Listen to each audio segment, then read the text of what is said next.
तो एपिसोड की शुरुआत में हमसे बोल रहा होता है यंग लोगों को सबसे ज़्यादा सेटिस्फैक्शन किस बात से मिलता है, फ्यूचर के लिए एफर्ट करने में, या फिर एक स्ट्रॉन्ग फ्रेंडशिप से, या फिर एक रिलेशनशिप से। नहीं, मेरे लिए तो ये सब बस इल्यूजन वाली बातें हैं और मेरे लिए ये सब काफ़ी नहीं है। लोगों के बीच बहुत सारी ऐसी बातें होती हैं जो समझ से परे होती हैं। दूसरे शब्दों में कहें तो ऐसे पर्सन का मिलना बहुत ज़्यादा मुश्किल होता है जो कि एक दूसरे को समझ सके। लेकिन मेरे लिए अगर मैं एक दूसरे को समझने का डिज़ायर नज़रअंदाज कर दूँ तो ये सो कॉल्ड लव अपना मीनिंग खो देता है। और फिर तभी उसे टेक्स्ट पर एक लेटर मिलता है जो कि किसी बंदे ने भेजा होता है और वो उसको टेनिस कोर्ट में मिलने के लिए बुला रही होती है। और वो उसको देख रहा होता है शेड, अब मैं अचानक से आई इस अफेक्शन से कैसे डील करूँ। और मुझे लगता है कि कन्फेशन रिसीव करना वाकई में एक सर दर्द है। और फिर वो टेनिस कोर्ट के पास पहुंचता है जहाँ पर एक पिंक बाल वाली लड़की बैठी रहती है और वो उसको देखकर आवाज़ देते हुए कहता है वो या याओ। तो ये तुम हो, अगर ये एक्टिविटी रिपोर्ट है तो बस इसे स्टूडेंट काउंसिल के टेबल पर रख देना। अब ये सुनते से वो नाराज हो जाती है और बोल रही होती है अगर अगर तुमने फिर कैसे डम होने का नाटक किया तो मैं तुम्हें मार डालूंगी। और अगर तुमने मेरी बात नहीं सुनी तो भी वो घबरा जाता है और मुड़ते हुए जाने लगता है और कह रहा होता है पहले से लगता है कि मुझे कुछ काम याद आ गया। तभी वो उसको आवाज़ देती है बे क्या हुआ करके, अपने हमसे का नाम बे क्या हुआ, और उसको पीछे से पकड़ कर अपने पास खींच लेती है और बोलती है मैं तुम्हें पसंद करती हूँ, क्या तुम मेरे बॉयफ्रेंड बन सकते हो। जो सुनने के बाद वो बहुत ज़्यादा हैरान हो जाता है और सोच रहा होता है मेरे को विश्वास नहीं हो रहा कि ये सच मुझे कन्फेशन निकला और मैं इससे बच भी नहीं सकता। क्या मैं इसे एक्सेप्ट कर लूँ, लेकिन मैं अभी प्यार में नहीं पड़ना चाहता। ये तीरंदाजी क्लब की चैंपियन है, अगर मैंने मना कर दिया तो फिर तो मैं आज ही मर जाऊंगा। और वो उसके लाते हुए कहती है मेरे सवाल का जवाब दो, क्या तुम मेरे बॉयफ्रेंड बनोगे। और वो सोच रहा होता है मैं वाकई में यहाँ से भागना चाहता हूँ। और फिर तभी उसके दिमाग में कुछ आ जाता है, उसके चेहरे पे स्माइल आती है और वो सोच रहा होता है और मैं एक स्ट्रॉन्ग पर्सन हूँ जिसे कई लड़ाइयाँ लड़नी है और भागने के मामले में, स्किप करने के मामले में मैं काफ़ी ज़्यादा स्ट्रॉन्ग और वो उसके कंधे पे हाथ रखता है और कहता है मिस वो याओ, आई एम रियली सॉरी, मैं ऑलरेडी किसी को पसंद करता हूँ। और यही बात साइड वाली बंदी ने भी सेम टाइम पर बोली होती है, और जो कि फैंस के दूसरी तरफ खड़ी होती है और वो भी यहाँ पर किसी को रिजेक्ट कर रही होती है यही बहाना देते हुए आई एम रियली सॉरी, लेकिन मेरे पास पहले से कोई है जिसे मैं पसंद करती हूँ। वो बंदा कहता है अच्छा तो तुम्हारे पास ऑलरेडी कोई है, सॉरी। और ये देखकर वो कहने लगती है तो कहीं तुम भी तो इस सड़े गले से मैं उसका इस्तेमाल नहीं करने वाले मेरे को अवॉइड करने के लिए, या फिर तुमने अभी किया। वो घबरा जाता है और सोच रहा होता है डैम इट, इसी समय ये क्यों होना था। और वो बोलती है तो अब तुम क्या कहना चाहते हो। अब यही कहता है मुझे माफ़ करना, मुझे किसी और के ऊपर क्रश है। और वो उसके करीब बढ़ते हुए कहती है तो बताओ तुम। अब ये सुनते से वो उसके करीब बढ़ते हुए कहती है तो मुझे बताओ आखिर वो कौन है जिसे तुम पसंद करते हो। अगर तुमने नहीं बताया तो मैं हर दिन आकर तुम्हें कन्फेस करूंगी, तुम्हारे घर जाकर, क्लासरूम में, और यहाँ तक कि स्टूडेंट यूनियन रूम में भी। तो जल्दी मेरे को बताओ वो कौन है। उसके पसीने छूट जाते हैं, वो कहता है हाँ हाँ, और सोच रहा होता है वो ऐसा क्यों कर रही है, अब मुझे क्या करना चाहिए। और भी साथ ही वो सोचता है अरे हाँ एक फेक वन तो है, और वो यहाँ पर किसी का नाम लेता है।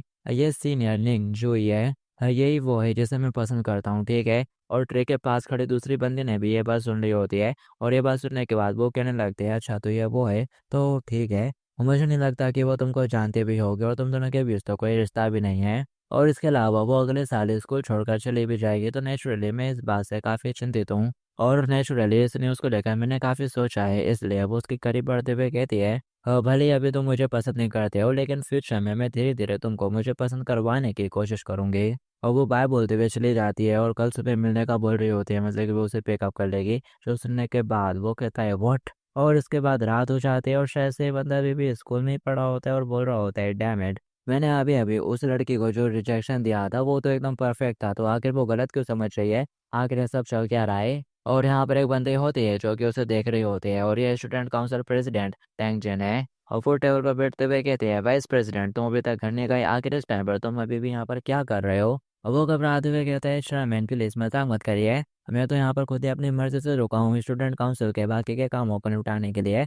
और वो मन ही मन सोच रहा होता है यार तुम ऐसे क्यों बिहेव कर रही हो जैसे कि तुम्हें पता ही नहीं है कि आज यहाँ पर देर तक रुकने और काम करवाने के लिए मुझे किसने फोर्स किया है। प्रेसिडेंट कहते हैं तुम वाकई में कितने अच्छे पर्सन हो, चलो मैं तुमको ओवर टाइम करने के लिए रिवॉर्ड देती हूँ। और वो उसको अपनी छोटी कॉफ़ी ही देने लगती है। वो कहने लगता है नहीं नहीं इसकी कोई ज़रूरत नहीं है, मेरी मम्मी ने मुझसे कहा है कि रात में कॉफ़ी पीना अच्छा नहीं होता है। और वो कहती है क्या वाकई में मैं इतनी ज़्यादा काइंड हूँ कि मैंने वाइस प्रेसिडेंट के लिए कॉफ़ी बनाई, लेकिन यहाँ पर कोई है जो कि मेरी मेहनत को बिल्कुल अप्रिशिएट ही नहीं कर रहा है। अब ये सुनते से वो सोचता है सच में क्या चालाक वाइट फॉक्स है। और वो उसको उठा लेता है और बोल रहा होता है मैं डेफिनेटली तुम्हारे इस काइंडनेस को याद रखूंगा प्रेसिडेंट। और वो बोलते हैं अब जो कि वाइस प्रेसिडेंट है काइंडनेस के बारे में कुछ बात कर रही हो तो मैं श्योर हूँ कि वो ये फेवर कभी ज़रूर रिटर्न करेंगे। और फिर तभी उसकी नज़र एकदम से टेबल के ऊपर पड़ती है। वो कहता है, ज़रा रुको, एक और लव लेटर अब आखिर किसने भेजा है? तभी पीछे से प्रेसिडेंट उसे चिपकने लगती है और कह रही होती है, और वाइस प्रेसिडेंट, क्या तुम मेरे को बता सकते हो कि लव लेटर्स के बारे में तुम क्या सोचते हो? वो घबराते हुए कहता है, क्या एक लव लेटर? क्या इसे पता चल गया कि वो याओ याओ ने मेरे को एक लव लेटर भेजा था?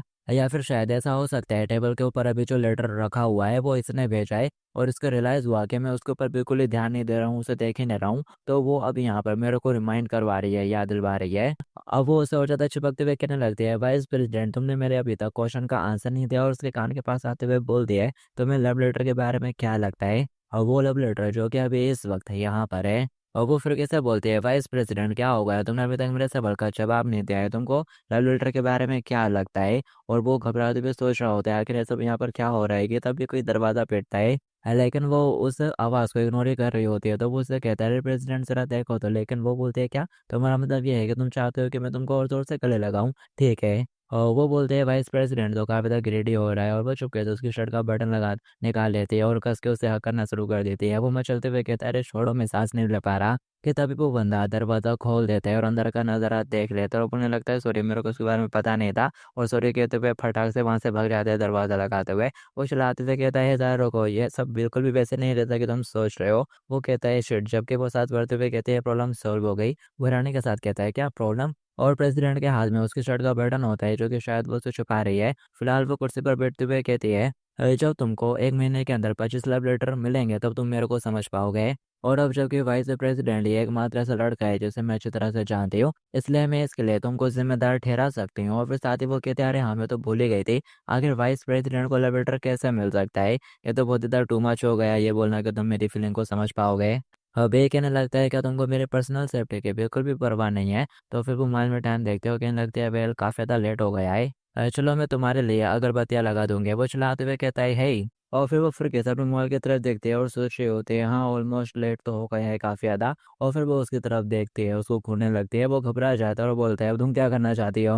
और वो आगे बढ़ते हुए उसका हाथ पकड़ लेती है और बोल रही होती है, तुम ऐसे क्यों देख रहे हो? क्या मैं वाइस प्रेसिडेंट की नज़रों में एक सेंसफुल वुमेन नहीं हूँ? लेकिन एक चीज़ है जो कि मैं तुमसे बोलना चाहती हूँ। और फिर नेक्स्ट दिन में उसने उसकी आंखें बंद करवा दी होती हैं, और वो बोलती है उससे, अपनी आंखें बंद करके रखो और बिल्कुल भी मत देखना। लेकिन वो हल्का सा खोल के देख रहा होता है और बोल रहा होता है, मेरे को कुछ बैड फीलिंग हो रही है। तभी वो उसको पकड़ लेते हैं और बोलती है, जागने की हिम्मत मत करो, नहीं तो यहाँ पर सचमुच एक खूनी तूफान आ सकता है। तो फिर वो अच्छे से अपनी आंखें बंद कर लेता है, और फिर वो उसकी आंखों को बंद कराने के बाद अपने बाल पकड़ते हुए हेलमेट निकालती है और बालों को बांध लेती है। और फिर साथ ही वो अपनी शर्ट उतारती है, और दूसरी तरफ वो आंखें बंद करके घूम कर बैठा हुआ रहता है। और फिर साथ ही वो अपनी फ्रॉक भी उतार देती है, और आवाज़ें आ रही होती हैं उसको। तो वो बोलने लगता है, प्रेसिडेंट, आखिर ये कैसी अजीब सी आवाज़ें आ रही हैं? वो बोलती है, क्या अजीब आवाज़ है वाइस प्रेसिडेंट, क्या तुमने ये एक्सपेक्ट नहीं करा था?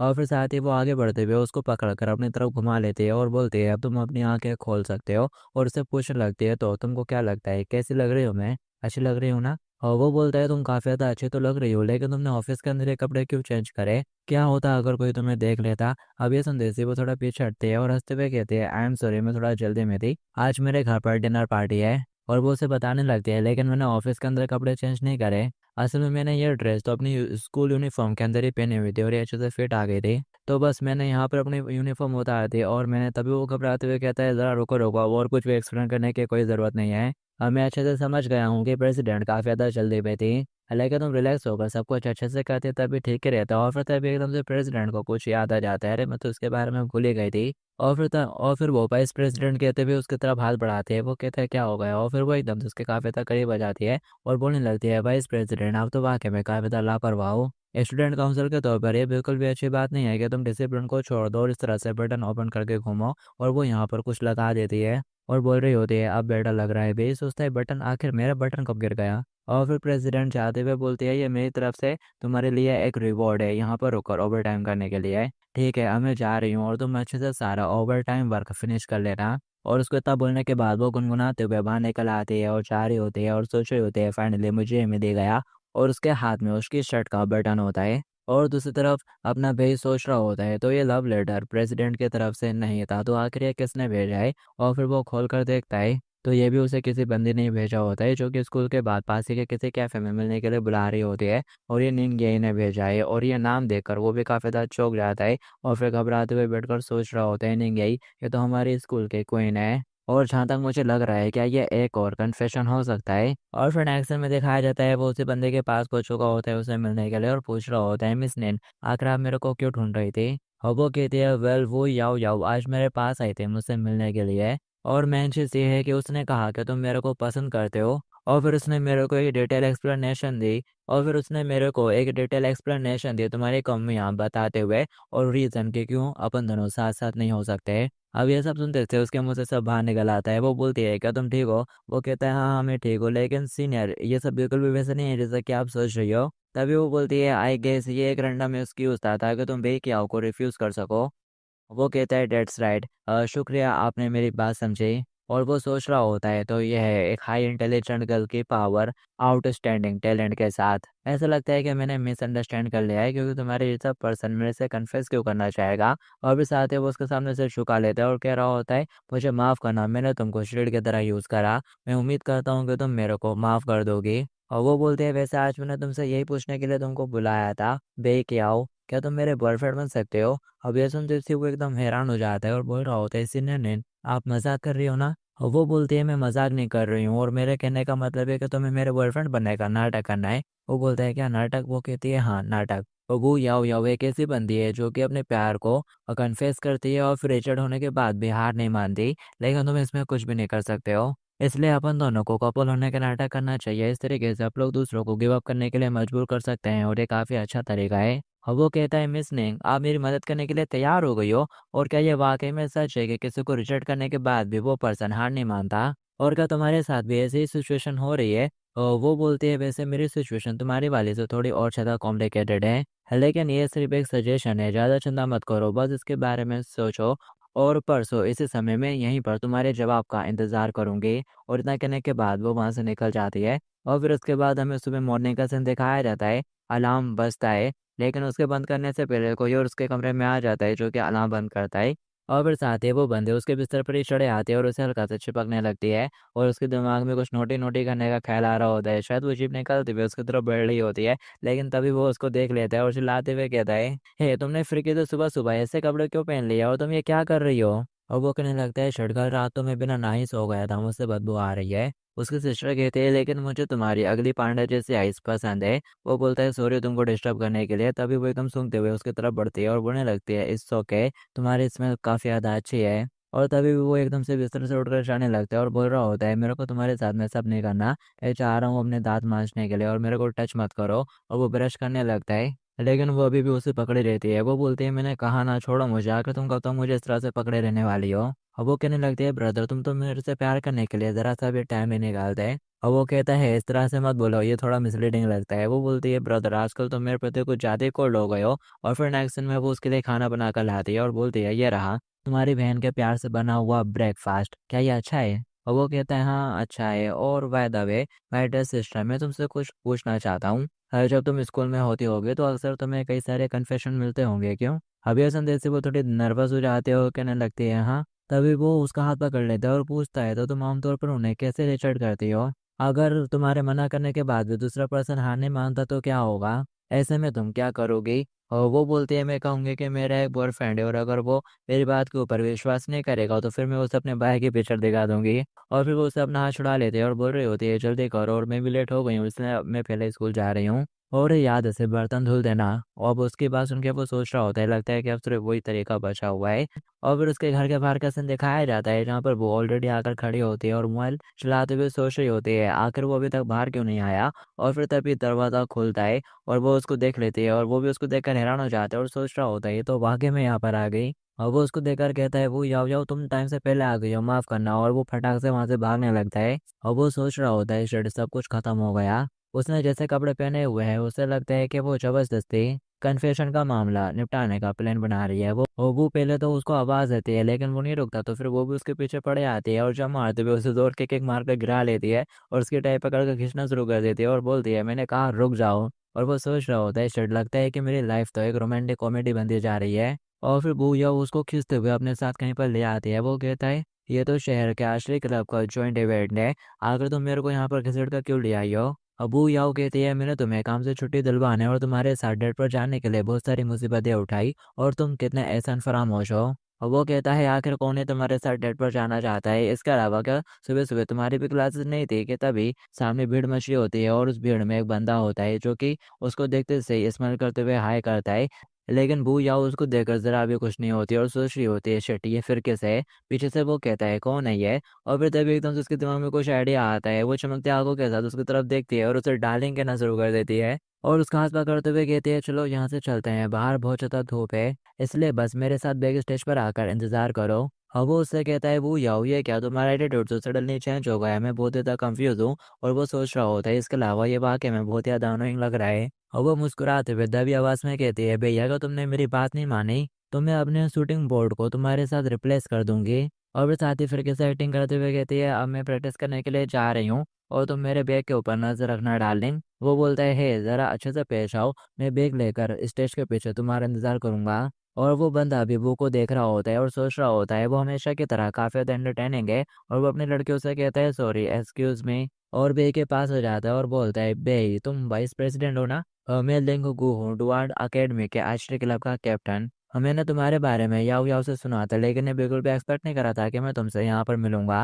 अब वो उससे हेलो बोलता है और सोच रहा होता है इससे एक घमंडी की वाइब क्यों आ रही है। वो बंदा आगे बोलता है आज याओ याओ को यहाँ पर लेकर आना तुम्हारे लिए वाकई में काफ़ी मुश्किल रहा होगा, लेकिन अब जबकि मैंने उसे इनवाइट किया है इसलिए मीटिंग के बाद में नेचुरली उसे वापस भेज दूंगा और मैं उसे घर तक भी छोड़ दूंगा और इस तरह से तुमको एक और ट्रिप करने की ज़रूरत नहीं पड़ेगी और तुम परेशान भी नहीं होगे। उसकी बात सुनकर वो सोचता है ये कितना अच्छा बंदा है, देख के मुझे कुछ गड़बड़ फील हो रही है। और क्या ये भी यहाँ पर बू याओ याओ से मिलने के लिए आया है? और जो बू है वो दूर कहीं छुपकर उनकी बातें सुन रही होती है और साथ ही चढ़ रही होती है उस बंदे की बातों पे। और वो बंदा एमसी से कहता है वाइस प्रेसिडेंट टाइम कीमती होता है, अगर तुमको इस इवेंट में ज़रा सा भी इंटरेस्ट नहीं है तो प्लीज़ वापस चले जाओ और मैं तुम्हारी तरफ से याओ याओ को सब अच्छे से समझा दूंगा। तभी वो उसके हाथ को साइड करता है और बोल रहा होता है लगता है कि तुम कुछ मिसअंडरस्टैंड कर रहे हो, मैं यहाँ पर स्कूल स्टूडेंट काउंसिल के इनविटेशन पर आया हूँ और मेरा इस बात से कोई भी लेना देना नहीं है कि बाद में वो याओ याओ को कौन वापस ले जाएगा। और ऑफ कोर्स इस बात से तुम्हारा भी कोई लेना देना नहीं है। और इतना कहने के बाद वो वहाँ से निकल जाता है और वो बंदा कह रहा होता है ये तो इंटरेस्टिंग है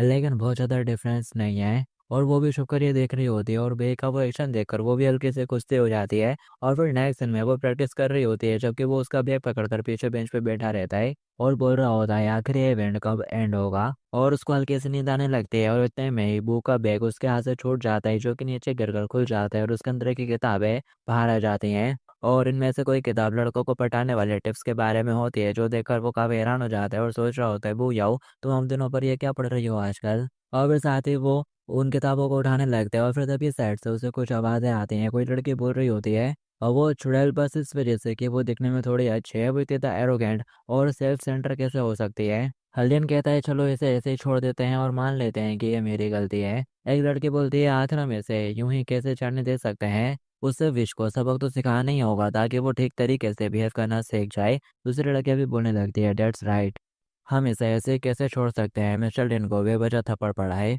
लिन कहता है कोई बात नहीं मेरे लिए तुम लोग उसके पीछे मत जाओ। वो लोग कहने लगते हैं नो वे, आखिर हम इस मैटर को ऐसे कैसे जाने दे सकते हैं। और पीछे वे खड़ा उनकी बातें सुन रहा होता है और उस बंदे को देखकर सोच रहा होता है ये बंदा फिर किसे है। तभी यहाँ पर बुआ जाते हैं और बोल रही होती है आखिर तुम यहाँ पर क्या कर रहे हो, तुम दूसरों की बातें सुन रहे हो, वेरी सस्पिशियस, क्या तुम सीक्रेटली दूसरी लड़कियों को झाँक तो नहीं रहे। और वो कहने लगता है नहीं नहीं वैसे भी आज मैंने बहुत सारी लड़कियां देख ली हैं और अब मैं उन्हें देखते देखते थक गया हूँ। अब ये सुनते से वो उसको बिठा देते हैं और उसके पास आते हुए कहते हैं ये अच्छी बात है लेकिन अब तुम सिर्फ मेरे को ही देखोगे समझ गए। वो बोलता है ठीक है और फिर वो साइड में बैठ जाती है और कहने लगती है लेकिन जबकि आज कोई बहुत अच्छा बन रहा था इसलिए अब मैं भी थोड़ी देर के लिए तुम्हारे साथ कोऑपरेट करूंगी और रिपोर्ट के तौर पर मैं तुम्हें इस खूबसूरत लड़की को मुझे पहनाने का मौका दूंगी और फिर बाद में आप लोग साथ साथ घर चलेंगे। और वो उसके थाई के ऊपर पाँव रख देती है लेकिन वो एकदम ऐसे बिहेव कर रहा होता है जैसे कि ये थोड़ा डिस्कस्टिंग हो तो फिर उसे गुस्सा आ जाता है। वो बोलते लगती है क्या हो गया मेरे फिर इतने ज़्यादा भी गंदे नहीं है और क्या तुमको इस रिवॉर्ड के बारे में ज़रा से भी परवाह नहीं है। वो थोड़ा खांसते हुए कहता है मुझे लगता है वो ही आओ जाओ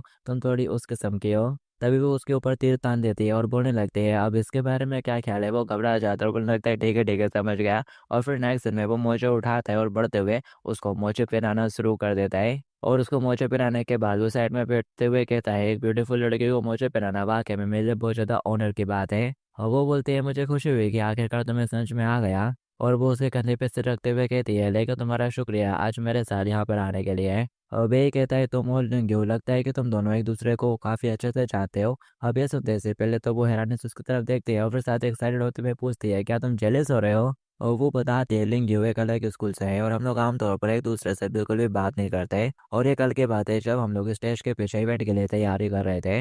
वो सडनली जानबूझकर एकदम से आ गए और मुझे कोने में दबा दिया और कह रहा होता है, क्या तुम जानबूझकर मेरा इंतजार करने के लिए पीछे रुकी थी? और फिर वो बताती है, इस वजह से मैंने उसको थप्पड़ मार दिया। और मुझे नहीं पता कि उसने किसी और से कुछ कहा या नहीं, लेकिन ऐसा लगता है कि आज के इवेंट के दौरान कोई मुझसे बहुत ज़्यादा नाराज़ था। उसके बाद सुन के भी ये सोच रहा होता है, मुझे विश्वास नहीं हो रहा है कि वो लोग सीक्रेटली इसमें इन्वॉल्व है। और वो उससे कुछ कहने वाला होता है कि तभी वो नोटिस करता है वो उसके कंधे पे सर रखकर सो चुकी होती है। और वो उसको देखकर सोचता है, क्या ये बस सोने का नाटक कर रही है? और वाकई में वो बस सोने का नाटक ही कर रही होती है। और वो उसको चेहरे से पकड़ता है और ज़रा अच्छे से देखने लगता है। और यहाँ पर वो सोच रही होती है, क्या वो होने वाला है? इसका मतलब वो है कि तभी दिखाया जाता है वो उसका सर बैग पे रख देता है और वहाँ से जाने लगता है। तभी वो चिल्लाते हुए कहती है, बे क्या हो, वहीं पर रुक जाओ। लात मारते हुए उसे खेल लेती है। वो घबराते हुए कहता है, मैंने कुछ भी नहीं किया। और वो गुस्से के साथ कहती है, क्या तुम्हें लड़कियों के दिल के बारे में कुछ भी नहीं पता? जब तुम किसी स्वीट सी लड़की को सोता हुआ देखो तो क्या तुम्हें उसे चिंटले उठाकर घर तक छोड़ने के लिए नहीं जाना चाहिए? और वो बोलता है, अब ये किस टीनेज मैगजीन का प्लॉट है? अब ये सुनते से ही वो सोचते हैं, अरे मैगजीन कैसे पता चल गया? और एकदम घबरा जाती है और उससे बोलने लगती है, तुम बहुत बड़े बेवकूफ़ हो। और जाने लगती है मुंह फुलाते हुए और बोल रही होती है, मैं कपड़े बदलने के लिए जा रही हूँ और तुम अकेले ही वापस स्कूल चले जाओ। और फिर नेक्स्ट दिन में वे चलते हुए जा रहा होता है और सोच रहा होता है, हालांकि लिंगो ने उन तीनों लड़कियों से झूठ बोला है और फिर भी उसे अपने बारे में भी तो सोचना चाहिए। कम से कम मुझे उन तीनों लड़कियों को वो याव याव के साथ मुसीबत खड़ी करने से रोकना होगा। लेकिन बार बार मुझे ऐसा क्यों लग रहा है, कुछ तो गड़बड़ है, उसे कुछ सही फील नहीं हो रहा होता। और फिर एकदम से उसे कुछ रियलाइज हो जाता है। वो सोचता है, उसने मेरे सामने कुछ भी नहीं किया और वो मुझे यहाँ से भगाने के लिए डिस्कस कराने की कोशिश कर रहा था। और उसने उन तीनों लड़कियों को बहला फुसला कर अपने जाल में फंसा लिया है। और फिर इसके बाद हमें वो याव याव का सीन दिखाया जाता है जिसके पास वो दोनों लड़के आ चुके होते हैं। और वो उसको आवाज़ देते हुए कहती है, अब जब हम सब यहाँ पर मिल चुके हैं तो तुमको पता होना चाहिए कि आगे क्या होने वाला है। और वो कहती है, आखिर तुम लोग क्या चाहते हो? और मेरे को नहीं लगता कि मैं तुम लोगों को जानती हूँ। और बोलती है, ये वो थप्पड़ था जो कि तुमने मिस्टर लिन को मारा था। अब ये सुनते से वो बोलने लगती है, अच्छा तो ये वो है, तो ये बात सच है कि तुम सारे कचड़े साथ में मिल चुके हो? और वो उसको कॉलर से पकड़ लेती है और चिल्लाते हुए कहती है, आखिर तू कचड़ा किसे कह रही है? और वो बोलती है, ऑफ कोर्स तुम लोगों को और उस लिन को, सब लोग ट्रैश हो। वो चिल्लाते हुए कहती है, आखिर तेरा ऐसा बोलने की हिम्मत कैसे हुई? और फिर से उसको लपड़ मारने के लिए हाथ उठा लेती है कि तभी पीछे से बेई उसका हाथ पकड़ लेता है और इन लोगों से बोल रहा होता है, क्या तुम लोगों को वाकई में मैनिपुलेट किया जाने का एहसास अच्छा लगता है? उसने तुम लोगों को मैनिपुलेट किया है। लेकिन तभी वो लड़की बेई को भी मार देती है और बोल रही होती है, ये रिंकू सीनियर का बिजनेस है और उसके बिजनेस को संभालना मुझे पसंद है और इससे तुम्हारा कोई भी लेना देना नहीं है। और आखिर तुम हो कौन? अबे उसे घूर कर देखता है। वो थोड़ी घबरा जाती है और बोलती है, अब आखिर तुमने मुझे इस तरह से घूरना क्यों शुरू कर दिया? तभी यहाँ पर वो उसके पास आती है और बोलती है, तुमको यहाँ पर कुछ भी करने की ज़रूरत नहीं है, तुम्हें यहाँ से चले जाना चाहिए। और वो कहता है, हाँ। और उसके कमर को पकड़ते हुए एकदम से उसको उठा लेता है और बोलता है, चलो यहाँ से चलते हैं। अब ये देखकर वो काफ़ी ज़्यादा हैरान हो जाती है और इमोशनल होते हुए कहती है, हाँ। तभी पीछे से वो लड़की चलाते हुए कहती है, तुम दोनों को क्या लगता है कि तुम लोग बस यहाँ से ऐसे ही चल के निकल जाओगे? अभी सांस भरते हुए कहते हैं, लेंगे बेहतर होगा कि तुम बाहर आ जाओ। चीज़ें यहाँ पर ऑलरेडी वर्स हो चुकी हैं, लेकिन अगर मैंने बाद में तुमको ढूंढा तो फिर चीज़ें और भी ज़्यादा डिस्कस्टिंग हो जाएंगी। कि तब यहाँ पर लेंगो भी बाहर निकल आता है और बोल रहा होता है, अरे वाइस प्रेसिडेंट, आखिर आप ये क्या कह रहे हो? मैंने इसकी शुरुआत नहीं की है, मैं तो बस यहाँ से गुजर रहा था, मेरा इससे कुछ भी लेना देना नहीं है। कि तभी वो यहाँ पर उसके मुंह पे एक जोर का पंच मारता है जिससे कि वो एकदम से पीछे छोड़ के गिर जाता है। और ये देखकर सारी लड़कियां भी चौंक जाती हैं और बोलता है, ये पंच तो पे बैग था, अगली बार जब भी तुम कुछ छोटा मोटा करना चाहो तो बस उस स्कूल फोरम के बारे में सोच लेना जहाँ पर तुम्हारी कहानियाँ फैलाई जाएंगी, समझ गए? और वो उसे बताता है, कल तुमने जो कुछ भी किया था याव याव के साथ उसकी सीसीटीवी फुटेज मेरे को मिल गई है, तो इसलिए ज़रा इसके बारे में दोबारा सोचो। अब यह सुनते से वो उसके सामने गिर जाता है और सॉरी बोलना शुरू कर देता है और बोलता है, अब ऐसा दोबारा नहीं होगा। अब ये देखकर उसकी लड़कियां छड़ते हुए कह रही होती हैं, तुम ऐसा क्यों कर रहे हो? सच में कितना डिस्कस्टिंग है, तुम तो एक लूजर निकले, तुम जैसा लूजर हमारा प्यार डिजर्व नहीं करता। जबकि याव याव तो खुश होते हुए बे के साथ निकल जाती है और फिर लोग नदी किनारे बैठे रहते हैं। पीछे से याव आती है और उसको ड्रिंक देती है और बोलती है, इसे ले लो। वो बोलता है, ये क्या है? वो कहती है, ये राइस कोक है, इसे तुम इस तरह से चेहरे पे अप्लाई कर सकते हो। और वैसे भी अगर लोग तुमको थप्पड़ के निशान वाले चेहरे के साथ देखेंगे तो समझाना मुश्किल होगा। और वैसे तुमको कैसे पता चला कि उन लड़कियों द्वारा मुझे रोका जाएगा और लिंगू भी वहाँ पर मौजूद होगा? अब यही कहता है, उसने पहले पेटफुल होने का नाटक करा था कि वो कुछ लड़कियों को लुभा कर तुम्हारे खिलाफ कर सके। और जब वो लड़कियां तुम्हें मार रही थी उसी वक्त वो तुमको बचाने के लिए आ जाता, एक हीरो की तरह नाटक करते हुए। वही पुरानी घिसी पिटी कहानी। और वो कहती है तुम तो वाकई में काफी ज़्यादा स्मार्ट हो, तो तुमने यहाँ पर दूसरों से उनका हीरो रेस्क्यू वाला सीन छुड़ा लिया। अब यह सुनते थे वो एकदम से उसकी तरफ देखता है, वो घबराते हुए पीछे हट जाती है और बोलने लगती है क्या हो गया। अब ये कहता है मुझे लगा कि तुमने कहा कि हीरो ने ब्यूटी को बचाया, तो मैं जिस ब्यूटी को ढूंढ रहा हूँ आखिर वो कहाँ पर है। तभी वो बोलती है मैंने डिसाइड कर लिया है अब जो कि तुम मेरे हीरो हो तो तुम्हें मेरी जिम्मेदारी लेनी होगी। है हीरो, मैं डेफिनेटली तुम्हें परस्यू करूंगी। और फिर एक्शन में जो भी ये वो घर पर बर्तन धुल रहा होता है और मोबाइल पर वो का मैसेज आ रहा होता है। वो चलाते हुए कहते हैं स्टूपिड, अबे क्या हुआ आखिर तुम दोपहर में उस तरह से भाग क्यों गए थे। और उसका ये मैसेज देखकर वो सोच रहा होता है सच में वो कितना ज़्यादा शर्मनाक मोमेंट था। अगर मैं वहाँ से भागता नहीं तो फिर तो मैं ऑन द स्पॉट मर ही जाता। कि तभी एकदम से उसकी बहन आ जाती है पीछे से मुंह फुलाते हुए और पूछ रही होती है ब्रदर कहीं तुम किसी बेड गर्ल से तो बात नहीं कर रहे हो ना।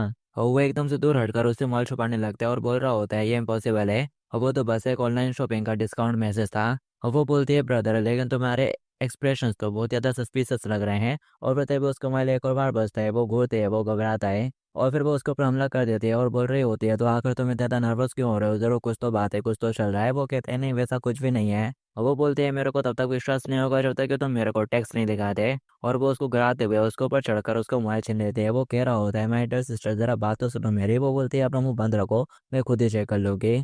और वो पासवर्ड डालती है लेकिन उसका मोबाइल खुलता नहीं। वो सोचती है मेरे को विश्वास नहीं हो रहा कि मेरा बर्थ डेट इसका पासवर्ड नहीं है। सच में मेरा ब्रदर तो वाकई में एक यूजलेस डॉग की तरह है, मेरे को इसका एक सबक सिखाना पड़ेगा। और फिर वो भी नाटक करते हुए कहती है अरे हाँ ये तो वाकई में बस ऑनलाइन शॉपिंग का एक एडवर्टाइजमेंट है, लेकिन मेरे भाई का फ़ोन फिलहाल मेरी हिरासत में ही रहेगा। और वो उसको दिखाते हुए मोबाइल अंदर डालने लगती है लेकिन जैसे वो डालती है नीचे से निकल जाता है। वो दोनों काफ़ी हैरानी में देख रहे होते हैं और फिर नेक्स्ट सेकंड में और फिर अगले सेकंड में वो एकदम मुंह फुलाकर बैठे हुए रहती है। और वो उसका मूड ठीक करने के लिए कहता है वेल इस तरह की चीज़ें होती रहती हैं, क्यों ना आप लोग कुछ और करें, तुम्हारा मूड ठीक करने के लिए कुछ भी चलेगा। और वो बोलती है क्या तुम श्योर हो। वो कहता है वेल और थोड़ा घबराने लगता है, मेरे को अंदर से कुछ अजीब फील क्यों हो रहा है।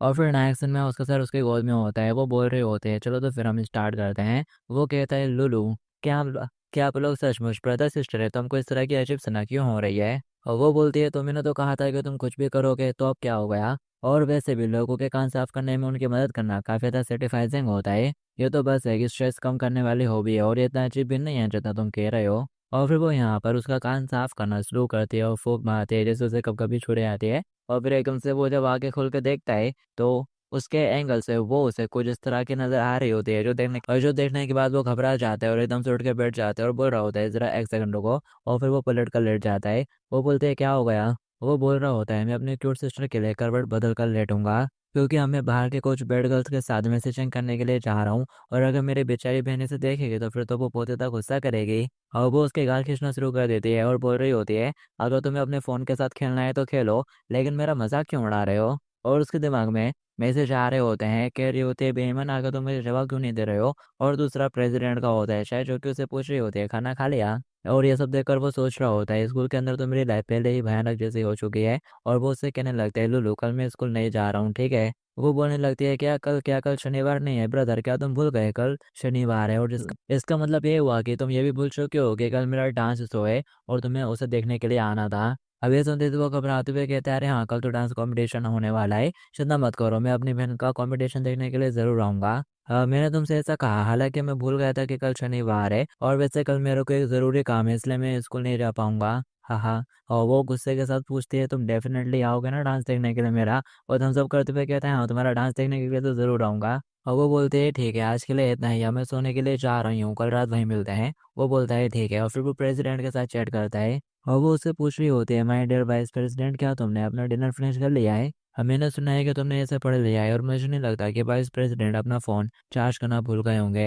या फिर ऐसा हो सकता है शायद किसी और काम में बिजी होने के कारण उन्हें मेरे मैसेज का पता नहीं चला है ना। और वह हंसते हुए कहता है अरे प्रेसिडेंट आप मजाक कर रही हो, बताइए मैं आपके लिए क्या कर सकता हूँ। और वो बोलते हैं कल शनिवार है। बेल कहता है वेल प्रेसिडेंट हमेशा बहुत ज़्यादा मेहनत करती हैं इसलिए कल उन्हें आराम करना चाहिए। और मैं भी सोने के लिए जा रहा हूँ इसलिए सीधा सोमवार को मिलते हैं। और वो बोलती है इतनी चिंता दिखाने के लिए तुम्हारा शुक्रिया वाइस प्रेसिडेंट, और तुम्हारी इसे काइंडनेस को अप्रिशिएट करने के लिए कल सुबह मैं तुम्हारे घर पर आऊँगी और तुम्हारे साथ खेलूंगी। अभी अच्छे से आराम करो। अब ये सुनते से वो घबरा जाता है और सोच रहा होता है कि तुम्हारा क्या मतलब है। अगर मेरी सिस्टर बेलू ने शायमन को मेरे पास आते हुए देख लिया तो फिर तो मैं इसके बारे में सोच भी नहीं सकता कि वो मेरे साथ क्या करेगी। और फिर इसके बाद सीधे कल का सीन दिखाया जाता है। उसके मैंने मैसेज करा होता है कि मैं स्टेज पर हूँ, अभी मैं रिहर्सल कर रही हूँ और रात में मेरा शो देखने के लिए आना मत भूलना। वो कहता है ठीक है, और सोच रहा होता है, और वो सोच रहा होता है यू डम लिटिल वाइट फॉक्स, किस्मत से मैंने बिल्ली को पहले ही वहां पर भेज दिया था, और जोखिम से बचने के लिए मैं टाइम से पहले ही फटाक से भागकर अपने घर के पास के किसी लाइब्रेरी में आ गया ताकि मैं अपने घर में होने वाले डिजास्टर से बच सकूं। और साथ ही वो खुश होते हुए कह रहा होता है सच में मैं कितना होशियार हूँ। कि तभी पीछे तो कोई बोलता है क्या तुम कुछ कॉफी लेना चाहोगे? वो बोलता है हाँ शुक्रिया, और ले लेता है और खुश होने लगता है। और फिर तभी वो चुक जाता है और बोल रहा होता है जरा एक मिनट रुको, ये फीलिंग तो जानी पहचानी सी है। यहाँ पर प्रेसिडेंट आ चुकी होती है जो कि उसे चिपकते हुए कह रही होती है good morning sir vice president, और वो उसको देखकर घबरा जाता है। और फिर नेक्स्ट सीन में ये लोग किसी रेस्टोरेंट में बैठे होते हैं और जो अपना एमसी है उसके पेट से गुड़गुड़ की आवाज़ आ रही होती है। तो वो खाना ठूसते हुए उसे पूछ रहा होता है प्रेसिडेंट आखिर आपको पता कैसे चला कि मैं लाइब्रेरी में छुपा हुआ हूँ? प्रेसिडेंट भी अपना खाना निकाल कर खाते हुए बता दिया तुम इस बात से ऑलरेडी अवेयर हो। क्या तुम्हें पता है कि जो रैबिट्स होते हैं वो इसलिए क्यों पकड़े जाते हैं? एमसी खुद को छुपाते हुए कहता है क्या रीज़न हो? तो हल्का सा झाँक रहा होता है। वो बोलती है क्योंकि वो लोग डरपोक होते हैं। और जब शिकारी दूसरी तरफ शोर मचा रहा होता है और खरगोश को जब ये आवाज़ सुनाई देती है तो फिर वो डेफिनेटली दूसरी जगहों पर भाग जाते हैं। और उस समय एक होशियार शिकारी को जल बिछाने से पहले खरगोश की आदतों के बारे में कुछ बातें जानने की ज़रूरत होती है। और फिर इसके बाद तो खरगोश नेचुरली खुद को ये ट्रैप में फंसा लेते हैं। क्यों? मैं सही कह रही हूँ ना? लिटिल रैबिट यहीं पर है। वो घबराते हुए सोचता है क्या लिटिल रैबिट का इसका मतलब मेरे से ही है? और वो बोलता है वाइस प्रेसिडेंट आप बहुत ही ज़्यादा इंटेलिजेंट हो, शायद इसी वजह से आपको कोई बॉयफ्रेंड नहीं मिल पा रहा है। और वो बोलते हैं अगर मेरे को कोई ऐसा लड़का मिल गया जो कि मुझे पसंद आ जाए तो फिर वो डेफिनेटली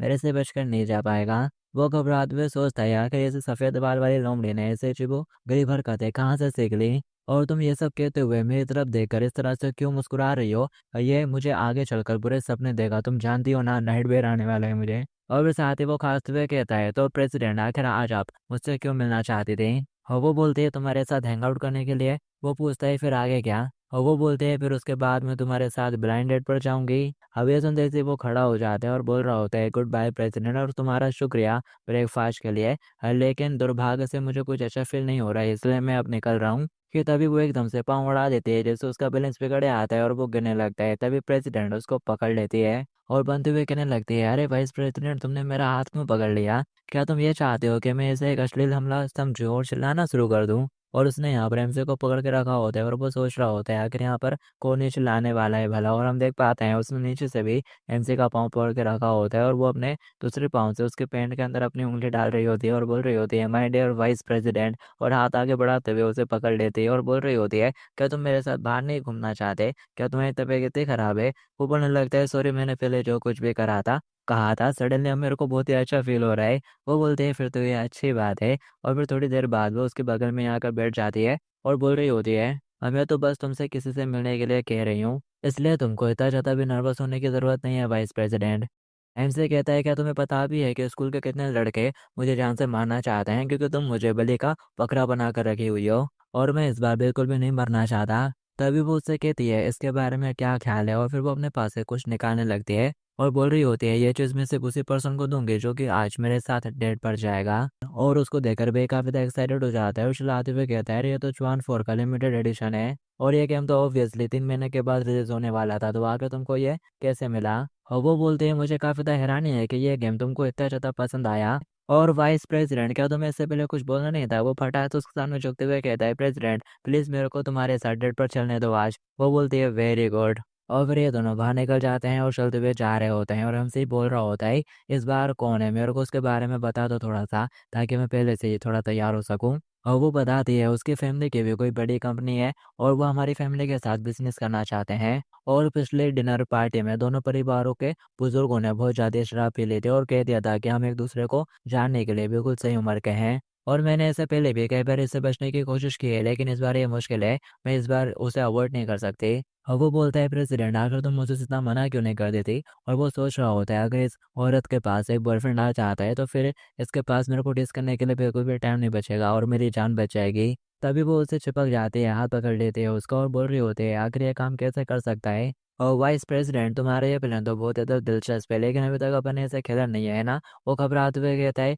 प्रेसिडेंट तुम हमेशा ऐसे चिपक बातें क्यों करती रहती हो? और वो उसे चिपक ही रही होती है कि तभी यहाँ पर कोई बंदा आ जाता है और उसका नाम लेते हुए कहता है टैंग चेंग। मैंने बिल्कुल भी एक्सपेक्ट नहीं करा था कि मैं तुमसे यहाँ पर मिलूंगा। और ये बंदा नहीं बंदी होती है, वही वही लड़की जिसने इसे एक बार कॉफी शॉप में मिलने के लिए बुलाया था। तो यहाँ पर इसने दोनों को साथ में देख लिया होता है और वो बोल रही होती है, अब ये क्या हो, मैंने बिल्कुल भी एक्सपेक्ट नहीं करा था कि मैं तुमसे यहाँ पर इस तरह से मिलूंगी।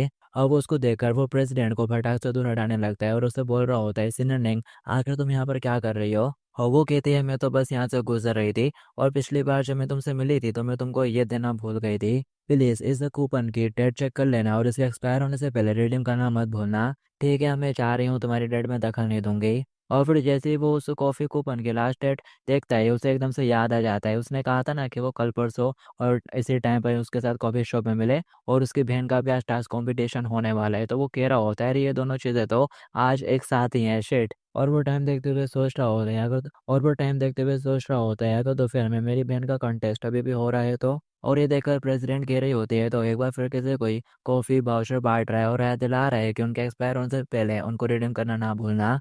और मैं तो ये बिल्कुल सोच भी नहीं सकती थी कि कोई मेरी पीठ पीछे हमारे स्कूल के क्वीन के इतने ज़्यादा करीब हो सकता है। और फिर तभी एकदम से वो उसकी तरफ देखना शुरू कर देता है और उसका हाथ पकड़ते हुए भगाते हुए उसे ले जाने लगता है। वो बोलते हैं, क्या हो गया। वो बोलता है, मैं तुम्हारी हेल्प करूंगा ना इस ब्लाइंड डेट पर, चलो। और फिर वो भगाते हुए सीधा उसी जगह पे ले आता है जहाँ पर वो दूसरा बंदा इसके साथ मिलने वाला है। और दरवाजे की जैसे ही घंटी बजती है, वो पीछे मुड़कर देखता है और उसका नाम ले रहा होता है। और वो देखता है कि वो एक बंदे के साथ आई है, तो वो पूछने लगता है, ये कौन है। फिलहाल जो प्रेसिडेंट है वो काफी हाफ रही होती है और बोल रही होती है, ये इडियट इतनी ज्यादा तेज क्यों भाग रहा था। इसकी वजह से मैं मेन बात तो लगभग भूल ही गई थी। और फिर साथ ही वो उसे चिमटे काटती है। यह हमारे स्टूडेंट काउंसिल का वाइस प्रेसिडेंट है और इसके बारे में मैंने तुमको पहले भी बताया था। और मुझे इस चीज़ की बिल्कुल भी उम्मीद नहीं थी कि ये मेरे को यहीं बाहर ही मिल जाएगा। इसलिए मैंने उसे अपने साथ खाने पर इन्वाइट करने का फैसला कर लिया। इससे तुम्हें कोई भी दिक्कत नहीं होगी, है ना चेन्यू। और वो भी उसको हेलो बोल रहा होता है। तो फिर ये बंदा चेहरे पे मुस्कान लाता है पहले और बोलता है, अब जबकि तुम टेंशन के फ्रेंड हो, इसका मतलब ये हुआ कि तुम मेरे भी फ्रेंड हो, तो ऑफकोर्स मेरे को इससे कोई भी दिक्कत नहीं होगी। तुमसे मिलकर अच्छा लगा। और वो सोच रहा होता है, ये लड़का कहेगा आखिर इसकी हिम्मत कैसे हो रही है मेरे सामने मेरी टैंक का हाथ पकड़ने की। बड़ा शैम। और वो थोड़ी देर बाद का सीन दिखाया जाता है, वो बैठी रहती है, कुछ कर रही होती है और मुंह फुलाते हुए सोच रही होती है। और वाइस प्रेसिडेंट तो सचमुच काफी ज्यादा बेवकूफ़ है, वो सही तौर पर नकली बॉयफ्रेंड बनकर मेरे साथ आया है। लेकिन जरा देखो तो ये किस तरह से अपने ही दुश्मन के साथ इतने अच्छे से बातें कर रहा है। और वो एकदम से कुछ खाने का उठाते हैं और उसके ही बोल में डालने के बहाने उसके काफी ज्यादा करीब हो जाती है और बोल रही होती है, बस बात ही मत करते रहो, कुछ खाओ भी। और डिनर करने के बाद भी अपन लोगों के पास दूसरी चीज़ों को एंजॉय करने का टाइम रहेगा। और अब ये सब सुनकर और देखकर वो घबराते हुए थोड़ा पीछे हटने लगता है, जबकि अब तक ये देखकर वो बंदा गुस्सा हो चुका होता है और सोच रहा होता है, सच में क्या क्लोज रिलेशनशिप है। ये मेरी ब्लाइंड डेट होने वाली थी, लेकिन अब जरा देखो तो ठीक है, तो अब मुझे जाना होगा एक्सक्यूज देते हुए। और वो उसके कंधे पे हाथ रखते हुए कहता है, भाई तुमसे मिलकर बहुत ज़्यादा खुशी हुई, तो चलो एक और ड्रिंक करने के लिए चलते हैं और आज रात अपनी बातचीत को कंटिन्यू करते हैं। और वैसे भी ये रेस्टोरेंट अपनी वाइन कलेक्शन के लिए काफ़ी ज़्यादा मशहूर है। और वो कहता है, क्या ड्रिंक में पीने में बिल्कुल भी अच्छा नहीं हूँ। वो बोलता है, अरे फाइन, ज़रा एक ट्राई तो करो। और अब ड्रिंक का सुनते से यहाँ पर उसे एकदम से आइडिया आने लगता है प्रेसिडेंट को। वो सोच रही होती है और वो यहाँ पर प्लान बनाती है, पहले वो ड्रिंक करेगी और फिर नशे में होने का नाटक करते हुए और वो बे के ऊपर ही गिर जाएगी, जैसे सामने वाले की जल जाएगी और मेरा प्लान और मेरा काम बन जाएगा। तो अब ये सोचने के बाद वो खुश हो जाती है और कहने लगती है, अरे हाँ, ये तो काफ़ी ज़्यादा अच्छा आइडिया है, चलो ना थोड़ा सा ड्रिंक कर ही लेते हैं। वो रानी के साथ पूछता है कि तुम वाकई में ड्रिंक करना चाहती हो। और वो बोलती है, अरे थोड़ी सी पी लो, वैसे भी मैंने तुम्हें पहले कभी भी ड्रिंक करते हुए नहीं देखा है। अभी सुनने के बाद वो कहने लगता है, ठीक है, बस थोड़ी सी। और फिर लोग ड्रिंक कर रहे होते हैं और वो सोच रही होती है, थोड़ा सा ड्रिंक करने के बाद मैं नाटक करना शुरू करूंगी। और जैसे वो पीने लगती है तभी वो साइड में देखती है, हल्का सा पीते से ही जो बे है वो तो गिर चुका होता है। वो बोलती है, बे क्या तुम ठीक हो। ये देखकर चश्मा वाला बंदा कहने लगता है, वो लगता है कि ऐसे चढ़ गई है। और वो थोड़ा खुश हो रहा होता है, पर उसके सामने दुखी होते हुए बोलता है, हो माय बैड, आखिर तुमने मेरे को पहले क्यों नहीं बताया कि तुम कम पीते हो। मैंने तो इन्हें डेट ली है कि यूनिट खरीद दी थी। लगता है कि अब अपन लोगों को इसे वापस ले जाना पड़ेगा घर, और रास्ते में शायद अब लोग कहीं पर बैठकर बातें कर सकते हैं। लेकिन प्रेसिडेंट कहती है, जब तक ये ठीक नहीं हो जाता मेरे को तुम्हारे साथ बात करने में कोई भी इंटरेस्ट नहीं है। वो बोलता है, ठीक है, तो पहले मैं जाकर बिल पे कर देता हूँ। और वो बिल पे करने के लिए निकल जाता है वहाँ से। और उसके जाते से एनसी उसका नाम लेता है, टेंशन, और तुमसे काफ़ी अच्छी स्मेल आ रही है। और वो एकदम से उसको हक कर लेता है। और उसकी बात सुनकर वो एकदम घबरा जाती है और बोलने लगती है हंसते हुए, अरे तुम ये किस बारे में बातें कर रहे हो। और पूछने लगती है, क्या तुम खड़े हो सकते हो खुद ही से। और फिर वो खड़े होने की कोशिश करता है, लेकिन उसकी टांगें काँप जाती है। तो ये देखकर वो आगे बढ़ती है और उसको संभालते हुए पकड़ लेती है। और वो अच्छे से खड़ा भी नहीं हो पा रहा होता है और फिर तभी एकदम से उसकी चेन से निकल कर नीचे कुछ गिर जाता है। और फिर तभी साइड से वो चश्मा वाला बंदा कहने लगता है एकदम से, अरे क्या तुमने मेरा वॉलेट देखा? मेरा वॉलेट गुम गया है। और यहाँ नीचे उसी का वॉलेट पड़ा होता है जो कि अभी अभी एमसी की चेन से निकला, और इस बंदे ने पहले ही एमसी की चेन में जानबूझकर डाल दिया था वॉलेट ताकि इसे चोरी के इल्जाम में फंसा सके। तो अब नेक्स्ट सीन में और वो बोलता है, अरे तो मेरा वॉलेट यहाँ पर था, देखो मुझे कहाँ से मिला ये वॉलेट। और फिर लोग टेबल पर बैठे रहते हैं और वो बोलने लगता है, ऐसा लगता है कि ये तो बहुत पहले ही फिसल गया था। स्टूडेंट बेई, चोरी करना एक क्राइम है और अपन लोगों को तो कानून का पालन करने वाला लोग होना चाहिए, तो ये सब क्या है? और वो कहता है, क्या तुम्हारा वॉलेट चोरी हो गया ना? इस ओके, तुम चले जाओ और वॉलेट को ढूंढो, मैं पे कर देता हूँ। वो सीरियस होते हुए कहता है, क्या मैंने तुमसे पे करने के लिए कहा? ग्रेट, अगर तुम्हें इस तरह से डम होने का नाटक करना है तो मैं पुलिस को कॉल करने वाला हूँ। तभी प्रेसिडेंट कहती है, अब ये टू मच हो रहा है, अगर तुम इसी तरह से बर्ताव करते रहे तो तुम्हें शर्मिंदगी उठानी पड़ेगी। और वो कहने लगता है, क्या एक्टिंग टेंशन, जैसे कि तुमने अभी देखा ही है, मेरा बटुआ उसके चैन से गिरा है। ऐसा करप्ट गाय मेरे स्टेटस के बिल्कुल भी लायक नहीं है और मैंने उसके जैसे बहुत से लोगों को देखा है और तुम्हें उसको डिफेंड करने की जरूरत नहीं है। कि तभी यहाँ पर प्रेसिडेंट उसके मुंह पे ड्रिंक फेंक देती है और बोलने लगती है कि अब तुम होश में आ गए हो या फिर तुम अभी भी अपनी परफॉर्मेंस कंटिन्यू करना चाहते हो? आखिर तुम्हें लगता क्या है कि तुम कौन हो? और मुझे इस बात की बिल्कुल भी परवाह नहीं है कि तुम मेरे बारे में क्या सोचते हो या फिर मेरी फैमिली से क्या कहते हो।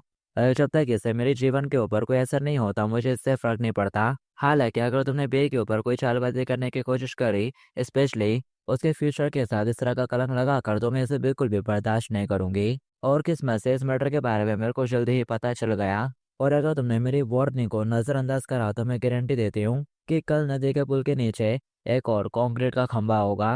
और वो बंदा कहता है, ठीक है समझ गया। और फिर वो ग्लास को छोड़कर बे के पास से जाती है और उसको संभालने लगती है और दुखी होते हुए कह रही होती है, ये सारी मेरी गलती है, कम ऑन क्या हो, यहाँ से चलते हैं। और फिर नेक्स्ट में दिखाया जाता है वो लोग बाहर के किसी बेंच पर बैठे रहते हैं और क्या हो उसकी गोद में लेटा रहता है और फिर तभी एकदम से उसे थोड़ा होश आता है और वो पूछने लगता है एकदम से उससे, टाइम क्या हो रहा है? और वो बोलती है, 4 बज गया। अब ये सुनते से ही वो फटाक से खड़ा हो जाता है और घबराते हुए कहता है, शर्ट में सो के लिए लेट हो गया। कि तभी वो उसके सिर के ऊपर मारती है और कहती है, डमी, ये बस एक झूठ था, और उसे फिर से लेटा लेती है। ओ वाइस प्रेसिडेंट, तुम तो आसानी से दूसरों की बातों में आ जाते हो, इसलिए इसमें कोई भी हैरानी की बात नहीं है कि अभी अभी चेन्नू ने तुमको फंसाने की कोशिश की थी। वो हैरानी के साथ कहता है, क्या फंसाना? और वो बोलते हैं, इससे पहले कोई चेन्नू के साथ हंसते बातें कर रहा था लेकिन मुझे लगा नहीं था कि उन्होंने तुम्हें पहले फिगर आउट कर लिया था, लेकिन अब सब ठीक है। और वो उसको सलाह देती है, मास्क पहने और मुस्कुरा रहे लोगों के ऊपर भरोसा मत करना, और इसमें मैं भी इंक्लूडेड हूँ। और वो शर्माते हुए चेहरा घुमा लेते हैं और बोलते हैं, तुम्हारा शुक्रिया। तभी वो एकदम से उसके और करीब आ जाती है और बोलती है,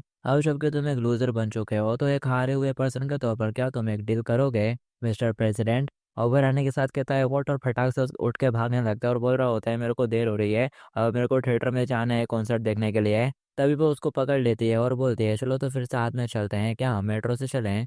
वो बोलता है, मेरे पास बस एक ही टिकट है। तभी वो अपने पास से 2 टिकट निकाल लेती है, वो भी वीआईपी वाली, जो देखकर वो चौंक जाता है और बोल रहा होता है, यार तो तुम्हारे पास ये क्यों है? प्रेसिडेंट कहते हैं, ये एक और रीज़न है जिसके लिए मैंने तुमको कल अपने साथ बाहर चलने के लिए कहा था, और मुझे ये टिकट्स मेरे फादर के दोस्त से मिली थी, और मुझे पता है कि तुम्हारी एक छोटी सी प्यारी बहन है जो कि एक बैले डांसर भी है, इसलिए मुझे लगा कि शायद तुमको इसमें दिलचस्पी होगी, लेकिन मुझे उम्मीद नहीं थी कि ये सेम ही दिन पर होगा। और वो कहता है, क्या सच में वाकई में ये बस एक कोइंसिडेंस है? मुझे तो सीरियसली इसके ऊपर डाउट हो रहा है। तभी वो कहते हैं, वाइस प्रेसिडेंट अब अपन को चलना चाहिए। वो कहता है, ठीक है चलना तो चाहिए, लेकिन आखिर तुमने मेरे को इस तरह से कमर से पकड़ कर क्यों रखा है? और वो बोलती है, क्योंकि वाइस प्रेसिडेंट तुम नशे में हो और मैं तुम्हारी हेल्प कर रही हूँ। वो कहता है, मेरे को होश आ चुका है। और वो कहते हैं, ड्रंक पीपल हमेशा ऐसा कहते हैं। हजरा एक मिनट रुको, और वो अपनी सैंडल उतारने लगती है और बोल रही होती है, इसे पूरे दिन पहने रहना थका देने वाला है। और फिर वो नंगे पाँव हो जाती है और बोल रही होती है, इसमें ज़्यादा कंफर्टेबल लग रहा है। और फिर तभी यहाँ पर भी उसके पैरों को देखना शुरू कर देता है।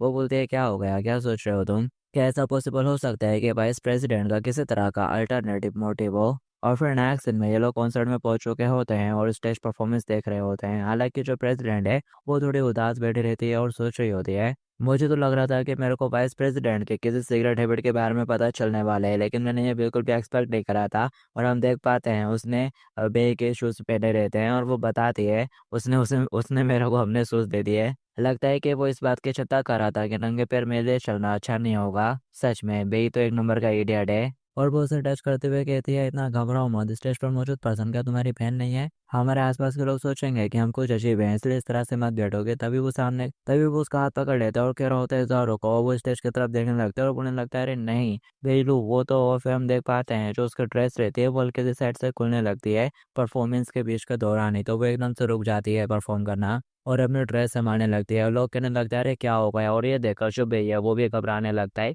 और स्टेज के पीछे एक बंदी रहती है जो कि ये देखकर खुश हो रही होती है।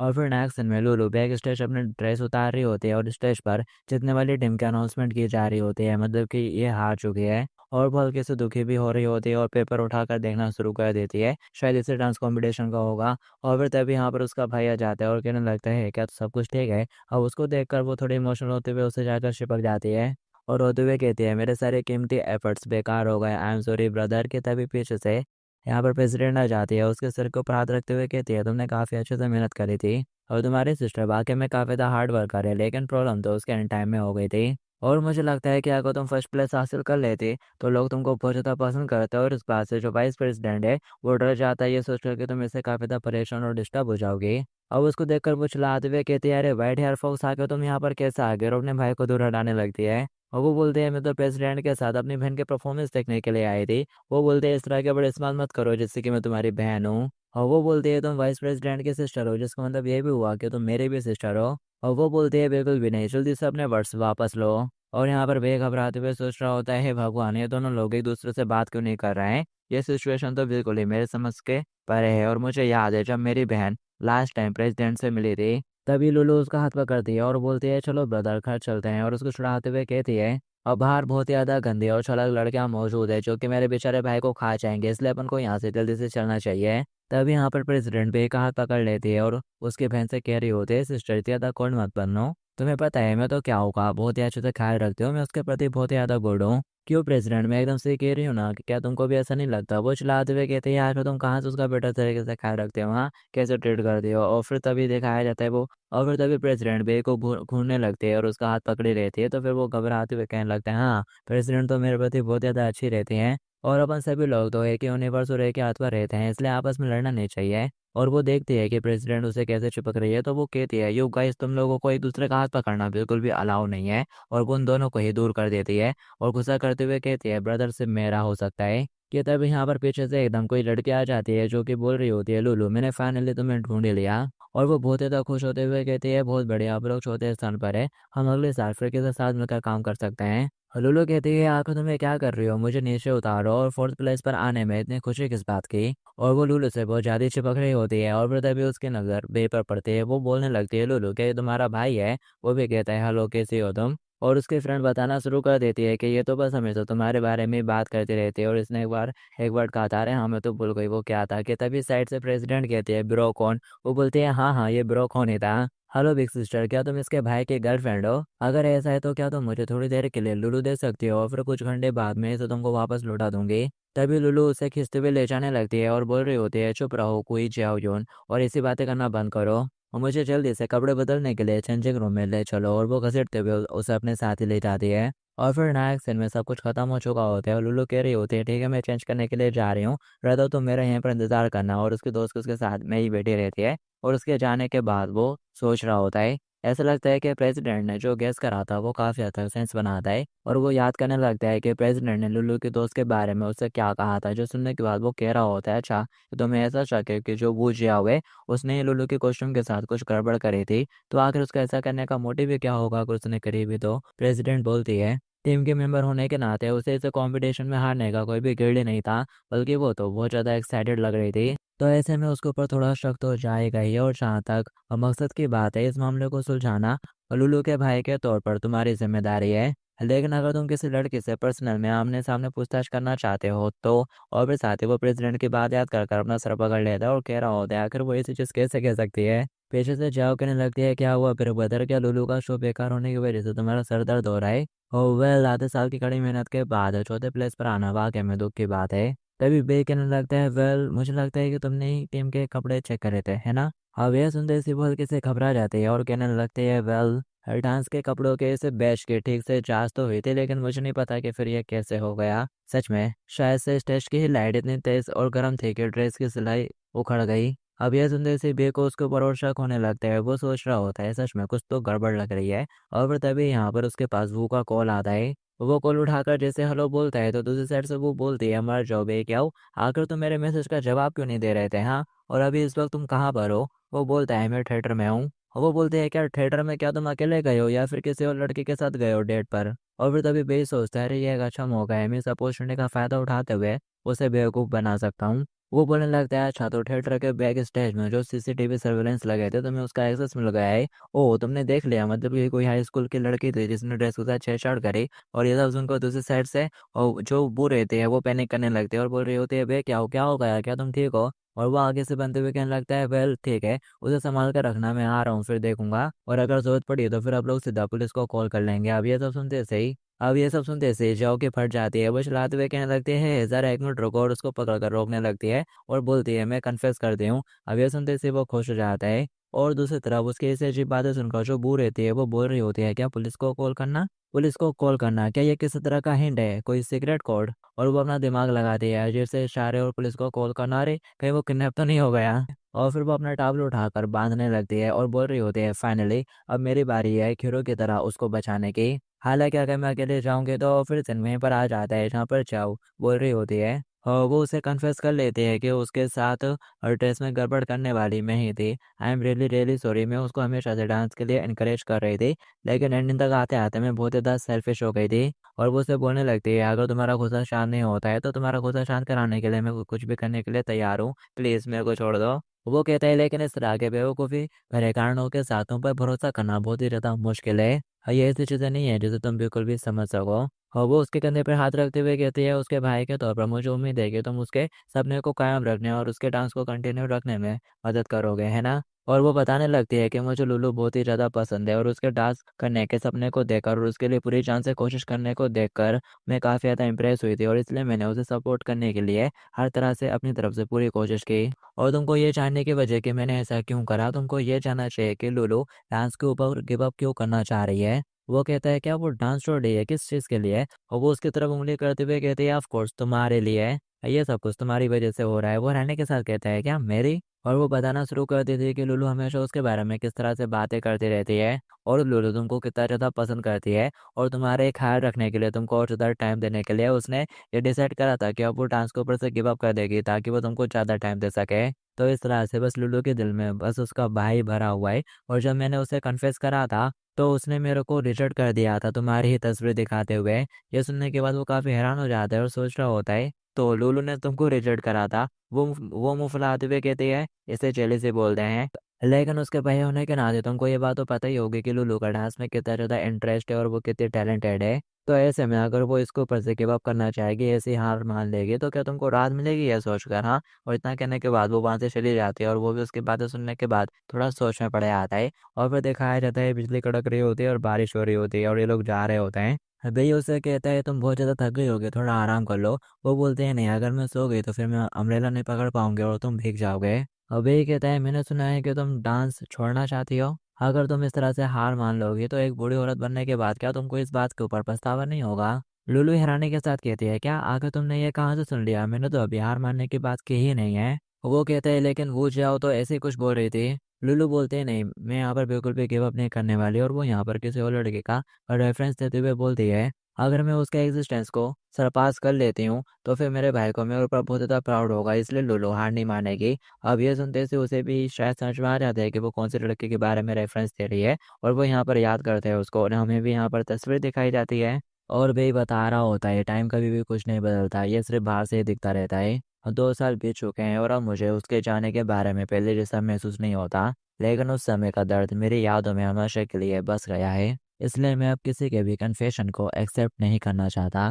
तभी लुलू उसके गाल खींचते हुए कहती है मैंने उस औरत के बारे में मेंशन क्या करा, तुम तो फिर कैसे उदास होने लगे। और वो कहता है आखिर ऐसा कैसे पॉसिबल हो सकता है, मैं तो आज रात के खाने के बारे में सोच रहा था। और वो कहते हैं ब्रदर भले तुम ऐसा कहो लेकिन मेरे को तुम्हारे ऊपर बहुत ज़्यादा शक हो रहा है। अब ये कहता है उसे आगे नहीं करने के लिए डांस को चुनना वाकई में बहुत ही ज़्यादा बचकाना है। और लुलू तुम तो एक ऐसे नटखट बच्चे की तरह हो जो कि बिल्कुल भी ग्रो नहीं हुई है। और लुलू कहते हैं नहीं, ये उसकी वजह से नहीं है, क्या तुमने उस घर की कहानी नहीं सुनाई थी जहाँ पर जान दाव पर लगती है। वो बोलता है क्या ऐसा कुछ, और फिर साथ ही वो कहता है हाँ मेरे को याद आ गया। और फिर वो बचपन का एक सीन याद करता है जहाँ पर वो टीवी देख रहा होता है। तभी लूडो आकर उसे परेशान करने लगती है और बोल रही होती है टीवी देखना बंद करो और मेरे साथ खेलो। तभी उसकी मम्मा आवाज़ देते हुए कहती है लुल्लू डांस क्लास जाने के लिए तैयार हो जाओ। तो अब यहाँ पर भी लुल्लू से छुटकारा पाने के लिए उससे कहता है लुल्लू क्या तुमने कभी ऐसे खाने के बारे में सुना है जिसमें किसी की ज़िंदगी दांव पर लगी हो। और वो उसकी बात सुनकर थोड़ी हैरान होते हैं। वो उसका हाथ पकड़ता है और बोलता है लुल्लू क्या तुम्हारा सपना एक प्रोफेशनल डांसर बनने का नहीं है। और फिर साथ ही वो बोलने लगता है उस समय में तो बस इस लड़के से छुटकारा पाना चाहता था और उसको मैंने डांस क्लास में भेजने के लिए कुछ बड़े वाले शब्द सीख लिए थे। लेकिन मैंने कभी भी इस चीज़ की उम्मीद नहीं करी थी कि वो सचमुच इन शब्दों को अपने जीवन भर का आदर्श मान लेगी और डांस की प्रैक्टिस करना शुरू कर देगी। तो एंड में मैं वो पर्सन हूँ जो कि इन सब की शुरुआत को भूल गया। तभी लुल्लू मुँह फुलाते हुए कहते हैं ब्रदर तुम्हारे दिल में तो अपनी बहन के लिए कोई जगह ही नहीं है। वो कहने लगता है ऑफ कोर्स मैं उन सारी बातों को नहीं भूला हूँ, ये तो मेरे फेवरेट शो की अल्ट्रामैन के फर्स्ट एपिसोड की फेवरेट लाइन थी। और वो कहने लगते हैं नहीं तुम्हारे दिल में तो बस अल्ट्रामैन ही भरा हुआ है। कि तभी वो दोनों देखते हैं साइड से कार आ रही होती है और वो इनको ऊपर तो नहीं चढ़ रही होती लेकिन पानी से गुजर रही होती है। तो पानी उछलकर इनकी तरफ आने लगता है और ये देखकर जो लुल्लू है वो फटाक से छाते के साथ आगे बढ़ने लगती है। लेकिन तभी उसका भाई आगे आ जाता है और बोलता है जरा संभल कर लुल्लू, और सारा पानी अपने ऊपर ले लेता है। और वो बोलते हैं ब्रदर क्या तुम ठीक हो। और फिर नेक्स्ट घर का दिखाया जाता है। वो बोल रही होते हैं मेरे पास ऑब्वियसली ब्लॉक करने के लिए अनलेरा था तो तुम बीच में क्यों आ गए ब्रदर। और तुम तो हमेशा एक जैसे रहते हो और बहुत ही ज़्यादा अनकंफर्टेबल हो। और वो बोलता है तुम भी तो डांस क्लास जाती हो और स्कूल जाते हो और इन सबसे क्लियर है तुम काफ़ी ज़्यादा थक जाते हो लेकिन फिर भी और तुम हर बार मुझे लेने आने पर जोर देती हो। और वो कहती है ये मेरी इच्छा है ब्रदर की देखभाल करना, लेकिन अब तो तुमको इन सबसे बहुत ज़्यादा परेशानी होने लगी है। इसलिए मैंने शाओ युआन से बस इसके बारे में थोड़ी बात की थी और ये बताया था कि मैं ठीक से डांस नहीं कर पाती हूँ आजकल। तभी वही कहता है जो कि मैं तुम्हारा बड़ा भाई हूँ तो मेरे लिए पहली चीज़ यही है कि मैं तुम्हारा अच्छे से ख्याल रखूँ। और तुम अभी डांस करना नहीं छोड़ सकते। वो पर्सन थर्ड प्लेस पर है और आज तुम चौथे प्लेस पर हो और तुमने अभी तक वो कंपटीशन नहीं जीता है। और वो नाराजगी दिखाते हुए कहती है लगता है कि तुम दिन भर सफेद लोमड़ी के साथ घूमते घूमते बुरी बातें सीख चुके हो, तुम बहुत ज़्यादा चालाक होते जा रहे हो। और वो कहता है बुराई करना सीखने जैसे कोई चीज़ नहीं होते और उस पर्सन को सरपास करना तुम्हारी लाइफ का गोल नहीं होना चाहिए। तभी वो उसे चिपकते हुए कहते हैं ब्रदर तुम भी तो कहते ज़्यादा भीग चुके हो, चलो मैं तुमको पोंछ देती हूँ। और वो कहता है नहीं इसकी कोई ज़रूरत नहीं है मैं खुद ही कर लूँगा। वो बोलते हैं बकवास बंद करो और धक्का देते हुए उसे लिटा लेती है और आगे बढ़ते हुए उसका सारा सामान निकाल कर फेंकना शुरू कर देती है। और बोल रही होती है चलो देखते हैं कि तुम हाल ही में एक्सरसाइज कर रहे हो कि नहीं, और वो उसके पेट को टच करना शुरू कर देती है। वो बोलता है ऐसा मत करो गुदगुदी हो रही है। और उस फेंके हुए सामानों में कॉफ़ी के बाउचर भी फेंके हुए होते हैं जिसपे एकदम से उसकी नज़र पड़ जाती है और फिर उसे याद आ जाता है अरे नहीं मैं सीनियर निंग के बारे में तो भूल ही गया था। तो फिर नेक्स्ट सीन में वो फटाक से उसे मिलने के लिए पहुंचता है और कह रहा होता है मिस निंग। वो बोलती है क्या हो गया, क्या तुम्हारी चीज़ें सॉल्व हो गई। वो बोलता है क्या चीज़ें, क्या तुमको पहले पता चल गया था कि किसी चीज़ की वजह से मैं लेट होने वाला हूँ। और फिर वो यहाँ पर वो याओ याओ के मैसेज दिखाते हैं उसको जो कि बोल रही होती है वो मेरे कॉल का जवाब नहीं दे रहा है, कहीं उसे वाकई में तो किडनैप नहीं कर लिया ना, आखिर वो मेरे कॉलों का जवाब क्यों नहीं दे रहा है। और वो उसको बताती है वो याओ याओ सोच रही है कि तुमको किसी ने किडनैप कर लिया है और वो सोच रहे थे कि पुलिस को कॉल किया जाए या नहीं, और उसने इस मामले के लिए पहले मुझसे पूछा और मैंने सोचा कि तुम शायद किसी काम में बिजी हो गए, इसलिए सबसे पहले मैंने उसको शांत कराया और बोला मैं इस मामले को संभाल लूंगी, थोड़ा वेट करो। उसके बाद सुन के वो सोच रहा होता है लगता है कि बहुत ज़्यादा टेंशन मिलने से लोग बहुत ज़्यादा वरीड भी हो जाते हैं। अगर मैंने प्रॉब्लम्स को अच्छे से सॉल्व नहीं करा तो मुझे डर है कि प्रॉब्लम्स और भी ज़्यादा वर्स्ट हो जाएंगी। और फिर साथ ही थोड़ी देर बाद दिखाया जाता है वो उसके पास ही बैठ जाता है सामने वाली टेबल पर और बोल रहा होता है सिननिंग जो बात तुमने पहले कही थी लवर होने का प्रिटेंड करना। और वो बोलती है हाँ तो फिर तुम्हारे क्या चॉइस है जूनियर। और फिर ये सीन पर कट हो जाता है। फिर नेक्स्ट सीन में अपन को भूखा सीन दिखाया जाता है जो कि कहीं पर खड़े होकर किसी का इंतजार कर रही होती है शायद। और फिर तभी दरवाज़ा खुलता है और वो देखती है बे निकलता है और वो दोनों एक दूसरे को देख लेते हैं। वो उसको देख कर कहता है अरे वो याओ याओ तुम। वो घबराते हुए कहते हैं आखिर तुम कब उठी थी और इतनी जल्दी यहाँ पर कैसे आ गई। और वो बोलते हैं मुझे तुम्हारी बात समझ में नहीं आ रही है क्या अपन दोनों ऐसे एक कॉन्सिडेंस से एक दूसरे से नहीं मिल सकते। और साथ ही वो उसका हाथ पकड़ लेती है और बोलती है मेरे को तुमसे कुछ पूछना है। कल रात जब सीनियर निंग ने तुमको ढूंढ लिया था उसके बाद तुम क्या कर रहे थे, तुमने तो मेरी कॉल का जवाब भी नहीं दिया, क्यों करा ऐसा। और वो मुंह फेरते हुए कहता है वो मैं और सोच रहा होता है मुझे अपनी बहन के साथ कुछ चीज़ों के ऊपर डिस्कशन करना था। और फिर तभी वो देखता है जो बूढ़े थे वो एकदम से दूर हटते हुए अपने बैग से कुछ निकालने लगती है और बोल रही होते हैं मुझे लगता है कि मैंने लास्ट नाइट अच्छे से फिगर आउट कर लिया है बे। ओ बे तुम बहुत ज़्यादा पैसिव हो, लेकिन ज़रूर तुम्हारे बहुत सारे अजीबो गरीब शौक हो गए हैं ना, इसलिए मैंने तुम्हारे लिए सब कुछ अच्छे से प्रिपेयर कर लिया है। और वो अपने पास से रस्सी और कड़ी निकालती है और बोल रही होती है चलो तो क्यों ना आप लोग उन चीज़ों को अभी ट्राई करें। वो घबराते हुए कहते हैं आखिर तुमने ये सारा सामान कहाँ से लिया और ये सब कब सीखा। और तभी वो अपने पास से कोई सी किताब निकाल कर उसको दिखाती है और बोल रही होती है इस आर्टिकल से मुझे बहुत कुछ सीखने को मिला है, लेकिन मैंने कुछ ट्रिक है अपने आप से ही सीखी है। तभी वो कहता है अरे मैं कुछ भूल गया और फटाक से वहां से भाग जाता है। वो चिल्लाते हुए कहते हैं आगे तुम फिर कैसे क्यों भाग गए, और उसके पीछे पड़ जाती है कहाँ जा रहे हो तुम, रुको। और ऊपर से क्यों उन्हें देख रहा होता है, वो उसके पीछे पड़े होते हैं चिल्लाते हुए मुझे बहुत ज़्यादा गुस्सा आ रहा है। वो बोल रहा होता है मेरे को कुछ काम करना है इसलिए मेरे मेरे को जाने दो, जबकि वो उसके पीछे पड़े होकर उसे रोकने में लगी रहती है। और फिर वो कहीं पर जाकर छुप जाता है तो फिर वो उसे ढूंढने लगती है और बोल रही होती है भाई जल्दी से बाहर निकलो। और बोल रही होती है अगर मैंने तुमको ढूंढ लिया तो तुम्हें भागने का कोई भी मौका नहीं मिलेगा। और वो सांस भरते हुए मन ही मन कह रहा होता है तुम मुझे नहीं ढूंढ पाओगे। और फिर तभी उसका कॉल बजता है, वो उठाकर हेलो बोलता है तो ये प्रेसिडेंट का कॉल होता है। और जो कि नेल पॉलिश लगाते हुए उससे पूछ रही होती है डियर वाइस प्रेसिडेंट तो तुम्हारा वीकेंड कैसा रहा। और वो बोलता है प्रेसिडेंट का बहुत बहुत शुक्रिया, मैंने काफ़ी अच्छा टाइम बिताया। और वो याद कर रहा होता है कि उसके बहन घर पे किस मूड में थी। और वो सोच रहा होता है डम प्रेसिडेंट ये सब कुछ तुम्हारी वजह से ही हुआ है, मुझे इस पूरे हफ्ते लूलू की तली हुई अजवाइन ही खानी पड़ी क्योंकि तुम्हारी वजह से उसका मूड पूरा खराब हो चुका था। और वो बोलते हैं जबकि तुम्हारा मूड इतना अच्छा है तो क्या तुम बाद में मेरे साथ टेनिस क्लब में चलोगे कुछ काम निपटाने के लिए। और ऑफ कोर्स मैं तुम्हें एक कप कॉफ़ी भी दूंगी, हेलो। और तभी बाहर से आवाज़ आती है, जो अपना भाई रहता है वो बनते हुए कह रहा होता है हेलो हेलो प्रेसिडेंट क्या तुम्हें मेरी बात सुनाई दे रही है, ऐसा लगता है कि मेरा फ़ोन सर्विस से बाहर हो गया है, हेलो हेलो। और ऐसा कहते हुए वो कॉल ही काट देता है। तो अब ये देखकर वो यहाँ पर किसी को आवाज़ देकर बुलाती है और बोल रही होती है क्या तुम मेरे उसे क्लासरूम को ढूंढने में मदद कर सकते हो जहाँ पर भाई बाद में अपनी क्लासेस लेगा। वो बोलती है हाँ रोजा, और इस बंदे का नाम शेन बेई है और ये student union self management department के हेड है और इसका निक नेम लिटिल टेंशन है। और फिर इसके बाद हमें बेकसन दिखाया जाता है जो कि किसी क्लासरूम में होता है और सोच रहा होता है मेरी स्कूल लाइफ अभी काफ़ी बड़े क्राइसिस से गुजर रही है। कि तभी कोई लड़के आकर उसका हाथ पकड़ लेते हैं, वो घबराते हुए कहता है अरे नहीं फिर कैसे नहीं। और तभी वो देखता है ये सीनियर होती है उसकी वही लिंक, और वो बोल रही होती है मैंने देखा कि आज सुबह फिर कैसे वो तुम्हारा पीछा कर रहे थे। और अब जबकि अपन लोगों ने लास्ट नाइट डील कर ली थी, इसलिए मैंने सोचा क्यों ना आज अपन इस मौके का फ़ायदा उठाते हुए नकली कपल होने का दिखावा करें और उन लोगों को गिव अप करने के लिए मजबूर कर दें। वो भी कहने लगता है हाँ ठीक है करते हुए। कि तभी वो एकदम से साइड में देख रहा होता है और उसके सिर के ऊपर कुछ लग गया होता है चौक वगैरह शायद। वो भी थी वही किया और वो थोड़ा सा उठते हुए उसके सिर के ऊपर हाथ फेरने लगती है या फिर कंधे पे हाथ रख के हटा रही होती है, ऐसे कुछ चल रहा होता है यहाँ पर। तभी यहाँ पर जो अपनी प्रेसिडेंट है वो भी इसी क्लासरूम में आने लगती है और बोल रही होती है यार वाइस प्रेसिडेंट मैं तुम्हारे इंतजार कर रही थी। और फिर जैसे वो उसको देखती है वो बहुत ज़्यादा शौक हो जाते हैं ताकि उसके हाथ से पेपर गिर जाते हैं। और फिर तभी वो भी वक्ते वक्ते आ जाती है और बोल रही होती है ओ मैंने तुमको ढूंढ लिया अबे ही। ऐसा लगता है कि तुम्हें कि तभी वो भी सामने का नज़ारा देखकर बहुत ही ज़्यादा शौक हो जाती है और फिर वो दोनों देख रहे होते हैं यहाँ पर उनका भैया अब किसी तीसरी लड़की के साथ लगा पड़ा होता है और उनके एंगल से सिचुएशन ऐसी लग रही होती होगी शायद ये लोग किस कर रहे हैं, तो ये देखकर वो बहुत ज़्यादा हैरान हो जाते हैं।